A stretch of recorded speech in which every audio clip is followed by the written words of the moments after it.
आपका इस अमरता की ओर में हार्दिक स्वागत करता हूँ। गुरु क्या है और सद्गुरु क्या है?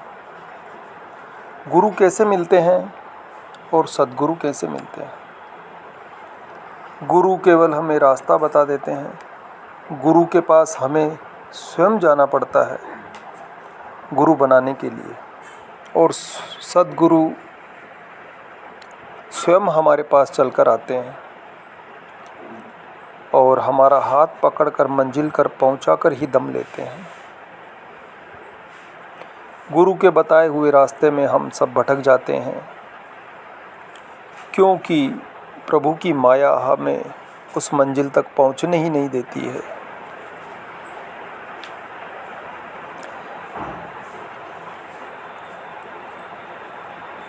मनुष्य जन्म क्या है? अधिकतर लोग इसे समझ नहीं पाते, समझ ही नहीं पाते। इस दुनिया की चकाचौंध ने, इस प्रभु की माया ने सबका मन हर लिया है। मनुष्य जन्म बार बार नहीं मिलता। कई कल्पों तक 84 लाख योनियों में भटकने के बाद प्रभु की कृपा से मनुष्य जन्म मिलता है, और हम इसे यूं ही गंवा देते हैं। मैं कई दिनों से सोच रहा था, क्यों नहीं इस ज्ञान से सबका भला हो। मुझे आपसे कुछ नहीं चाहिए, मेरा कोई आपसे स्वार्थ भी नहीं है। न मुझे पगड़ी का शौक है, न कोई मान मर्यादा की चिंता।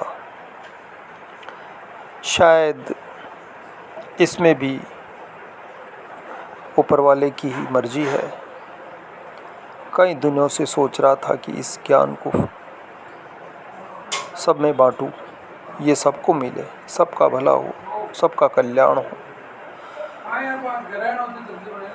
इस भवसागर से पार करने का बहुत अच्छा तरीका है जो मुझे मिला था।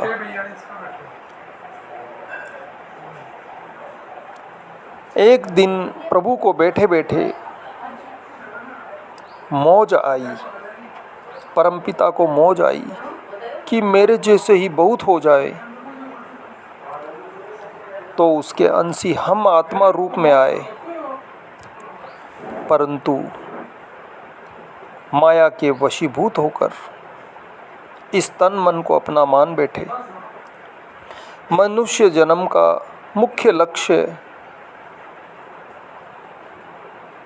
ईश्वर की प्राप्ति, इस भवसागर को पार कर लेना, निज धाम जहाँ से अपन आए वो हमारा निज धाम है, वहाँ पहुँचकर परम शांति का अनुभव करना। परंतु हम माया के वशीभूत होकर इस नाशवान सांसारिक पदार्थों की ओर दौड़ते दौड़ते अपना अमूल्य जीवन गंवा देते हैं।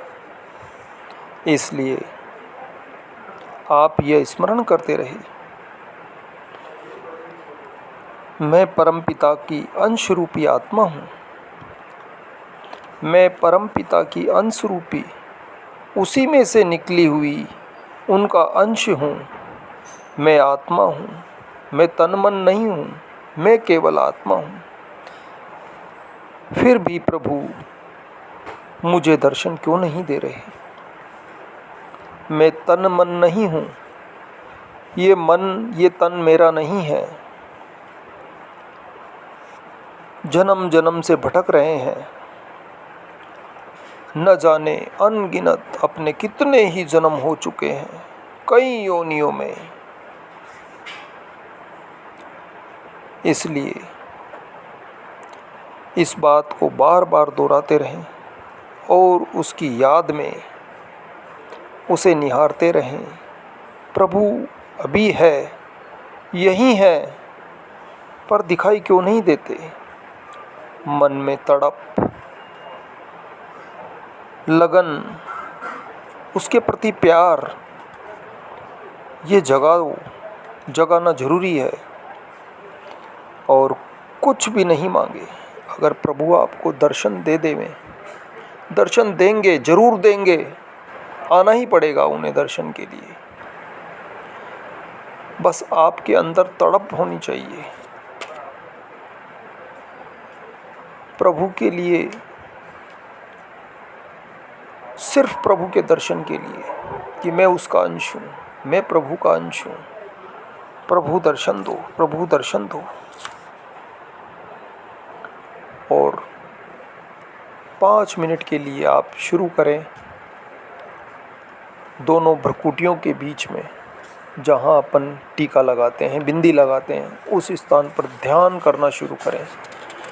आंखें बंद करके साधारण अवस्था में पलकती मार के बैठ के ध्यान चालू करें। आपसे हाथ जोड़कर प्रार्थना है मेरी, आपसे निवेदन है, आप एक बार ध्यान करके देखिए। 5 मिनट आप भगवान को, ईश्वर के लिए नहीं दे सकते? जो कुछ भी हमें इस संसार में माया के पीछे दौड़ रहे हैं, सांसारिक पदार्थों की होड़ में दौड़ रहे हैं, ये सब हमारे काम की चीज़ें नहीं हैं। सब छूटने वाली चीज़ें हैं, अनित्य हैं, कंकड़ पत्थर हैं, नाशवान है, नश्वर है,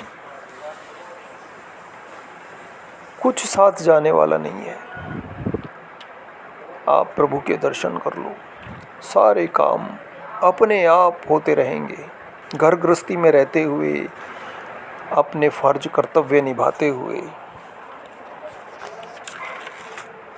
आपसे ज़्यादा चिंता फिर प्रभु की हो जाएगी। आपके कार्यों की, सारे काम अपने आप चलते रहेंगे। अगर अभी नहीं कर पाए तो फिर बार बार 84 लाख योनियों का चक्कर शुरू हो जाएगा। जरा मरण से छूटने के लिए मोक्ष जरूरी है, मुक्ति जरूरी है। हाँ, आत्मा अजर अमर है, लेकिन फिर भी हम अपने आप को रोज मार रहे हैं। फिर मरना, फिर जन्मना, फिर मरना, फिर जन्मना, कब तक चलता रहेगा? स्थायी शांति कभी नहीं मिल पाएगी।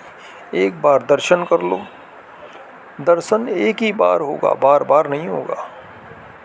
फिर आपकी लालसा, उत्तेजना इतनी बढ़ जाएगी प्रभु के प्रति, दर्शन के प्रति। लेकिन एक बार दर्शन होगा, उसे निहारते रहें।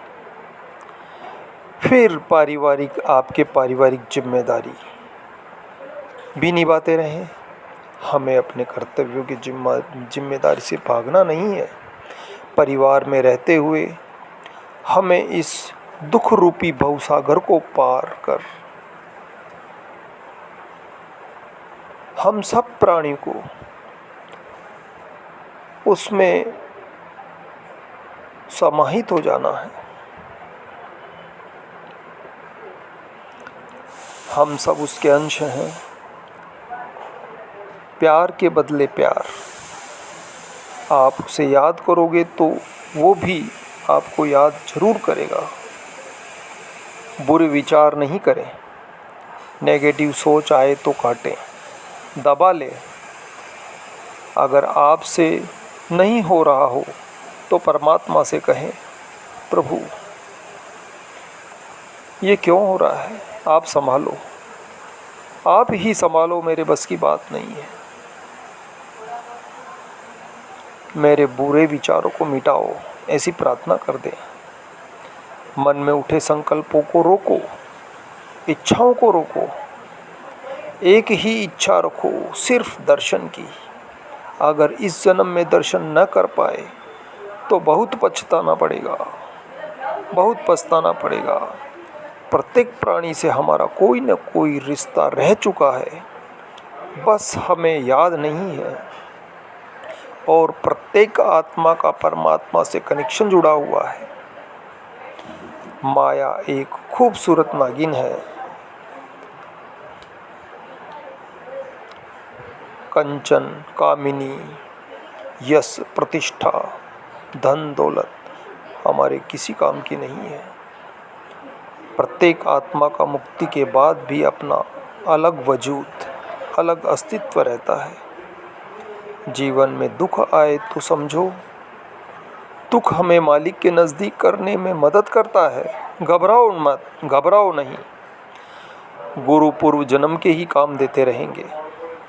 परमपिता से कोई भी रिश्ता निभा सकते हो, भाई, बेटा, पिता, दोस्त, यार, मित्र, मालिक, कोई भी रिश्ता, इष्ट एक होना चाहिए। याद एक की याद में रहो, इष्ट एक। तड़प, याद, भरोसा रखें, वह जरूर दर्शन देगा। अपने इष्ट देव की महिमा का बखान गुणगान करते रहें, वह उनका भजन सुने। एक भजन विनोद कुमार जी अग्रवाल जी की भक्ति बहुत पकी हुई है, उनके भजनों में बहुत रस है।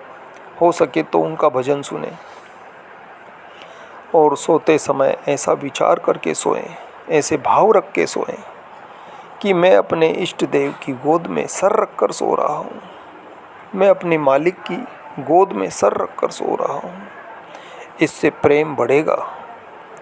कुछ समय ध्यान करना शीघ्र ही शुरू करें। ध्यान अवश्य करना है। आंखें बंद करके साधारण अवस्था में बैठ के आप सो के भी कर सकते हैं। थक जाएं, काम पूरा हो जाए, जब आप सोने जाते हैं तो भी आंख बंद करके सीधे सोएं। आपको कहीं फंसना नहीं है। आपकी इंद्रियों को वश में करते हुए, मन को वश में करते हुए, मन कहीं नहीं जाना चाहिए। जाए तो वार पार उसको पकड़ के लाओ। मन को रोको, मन वश में करके ध्यान करो। ध्यान करते वक्त बस एक ही स्मृति रहे कि मैं उसका अंश हूँ। हे प्रभु, मैं आपका अंश हूँ, दर्शन दो। मैं आपका अंश हूँ, दर्शन दो, दर्शन दो। अगर आपकी कुंडली जागृत हो जाए, जागृत होगी, जरूर होगी, निश्चित होगी, तो वहाँ अटकना नहीं है, रुकना नहीं है। कुंडली की तरफ ध्यान नहीं देना है, सिर्फ दर्शन की तरफ। और कोई भी विचार नहीं रहे, कुछ भी इच्छा नहीं रहे, केवल दर्शन के अलावा। आपको केवल दर्शन मांगने हैं। मुझे दर्शन चाहिए। दर्शन हो गए तो सारे काम स्वतः ही होते रहेंगे। ध्यान जरूर करें, अभ्यास करें, वैराग्य में रहते हुए। मुझे कुछ नहीं चाहिए, मुझे कुछ नहीं चाहिए, केवल दर्शन चाहिए, बस दर्शन, अपने इष्ट देव के दर्शन। एक ही इष्ट, किसी और को याद नहीं करें, बिल्कुल नहीं करें, कतई नहीं करें। एक इष्ट, चाहे कृष्ण हो, चाहे राम हो, चाहे शिव हो, चाहे और भी कोई भी इष्ट, एक इष्ट।